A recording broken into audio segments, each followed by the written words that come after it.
Eu quero prestar solidariedade a todas as famílias que sofreram com isso, e não somente neste momento, mas ao longo de toda a história desses conflitos entre esses países.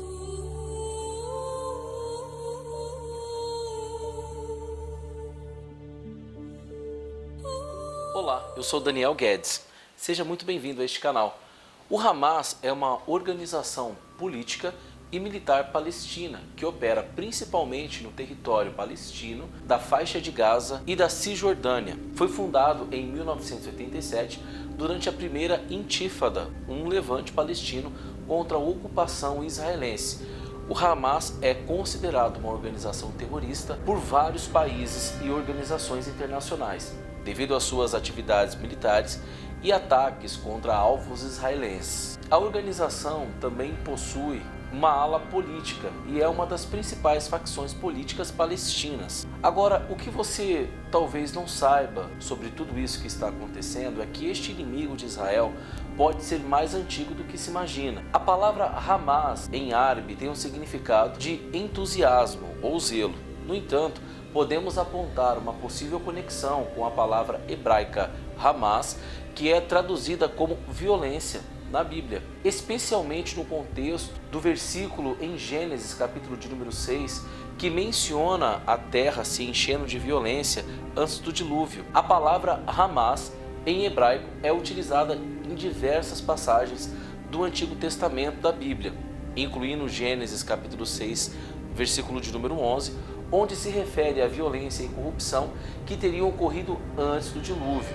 O significado e a origem exata do nome do grupo Hamas podem ser interpretados de maneira diferentes e as interpretações podem variar com bases diferentes fontes e pontos de vista. Nos parece que este inimigo está bem vivo, apesar da discrepância da origem etimológica sobre a palavra Hamas, tudo se encaixa. São inimigos de Israel e por isso são violentos. A situação entre Israel e Hamas é profundamente enraizada em uma história longa e complexa de conflitos territoriais, políticos e religiosos na região do Oriente Médio. O conflito israelense-palestino remonta ao final do século XIX, com raízes históricas e religiosas profundas, envolvendo reivindicações territoriais e direitos à autodeterminação por parte dos israelenses e palestinos. Após a criação do Estado de Israel em 1948, o conflito se intensificou, resultando em várias guerras intífadas, ou seja, levantes palestinos. Organizações como Hamas surgiram como parte deste contexto, buscando resistir à ocupação israelense e promover os interesses palestinos. Sabemos até agora que a mesma luta política e ideológica bipolar que existe em todo o mundo não é diferente na Palestina ou em Israel. O que eu quero dizer é que existe uma forte influência política por trás desses conflitos. A inesperada investida do Hamas contra Israel capturou a atenção mundial e interrompeu a negociação em andamento entre Israel e Arábia Saudita, promovidas pelos Estados Unidos. Os membros do grupo que governa a densamente povoada e empobrecida faixa de Gaza lançaram milhares de foguetes no sábado, no dia 7 do mês de outubro, e enviaram milicianos infiltrados em Israel quase meio século após o ataque conjunto de vários estados árabes contra Israel durante o feriado judaico de Yom Kippur, o Dia do Perdão. Essa data não foi escolhida por acaso. Existe uma forte probabilidade de ter sido o principal motivo dos israelenses terem sido pegos de surpresa por causa desse dia, devido à prática religiosa do sábado, o Shabat, juntamente com um feriado importante. O primeiro-ministro israelense Benjamin Netanyahu declarou que o país está atualmente em estado de guerra contra o Hamas. Poucas semanas antes, Netanyahu havia deixado de lado a questão palestina em seus discursos nas Nações Unidas, os quais ele acreditava indicar um novo período de paz. Ele também insinuou que Israel estava prestes a alcançar um marco significativo, reconhecimento por parte da Arábia Saudita, a guardiã dos dois locais mais sagrados do Islã. O território disputado inclui áreas como a faixa de Gaza, a Cisjordânia e Jerusalém Oriental. Questões como os assentamentos israelenses, direitos dos refugiados palestinos, status de Jerusalém e fronteiras contínuas, sendo pontos de conflitos. O entendimento completo do conflito requer considerações das perspectivas históricas, políticas e culturais de ambas as partes envolvidas. A situação é profundamente sensível e complexa, e as soluções para alcançar paz a longo prazo têm sido difíceis de serem alcançadas devido à natureza multifacetada do conflito. Os palestinos e os filisteus mencionados no Antigo Testamento são o mesmo povo? O termo filistinos mencionado na Bíblia refere-se aos antigos filisteus, um povo que habitou na região costeira do que hoje é Israel e Gaza. Eles são mencionados em várias passagens bíblicas, especialmente no Antigo Testamento. Os filisteus eram tradicionalmente vistos como inimigos de Israel. A Vulgata é uma tradução latina da Bíblia feita por São Jerônimo no final do século IV e é uma das versões mais influentes da Bíblia na história da Igreja Católica. Em algumas partes da Vulgata, Jerônimo usou o termo Palestina ou Felistinorum para se referir à terra dos filisteus, que mais tarde foi chamada de Palestina pelos romanos.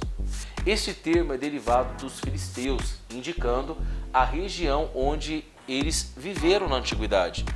Assim, a referência aos filistinos na Vulgata está relacionada aos filisteus e à região histórica em que habitaram, estabelecendo uma forte conexão com o termo Palestina, usado posteriormente para descrever a área que inclui os territórios disputados de Israel e Palestina na atualidade. Que ainda não é o cerne do problema. A história da região, que agora é conhecida como Israel e Palestina, é incrivelmente complexa e multifacetada. Ao longo dos séculos, essa área foi habitada por várias civilizações, incluindo cananeus, hebreus, filisteus, romanos, bizantinos, árabes, cruzados, europeus e otomanos, antes da criação do Estado de Israel em 1948. O termo Palestina foi usado pelos romanos para se referir à região depois de suprimirem a revolta judaica do século II d.C. Na história posterior, a região foi parte do Império Bizantino, seguindo pela conquista muçulmana no século VII, cruzados europeus do século XII e o domínio otomano a parte do século XVI. Durante o século XIX e o início do século XX, houve um aumento significativo da imigração judaica, impulsionada pelo movimento sionista, que buscava estabelecer um Estado judeu na terra de Israel.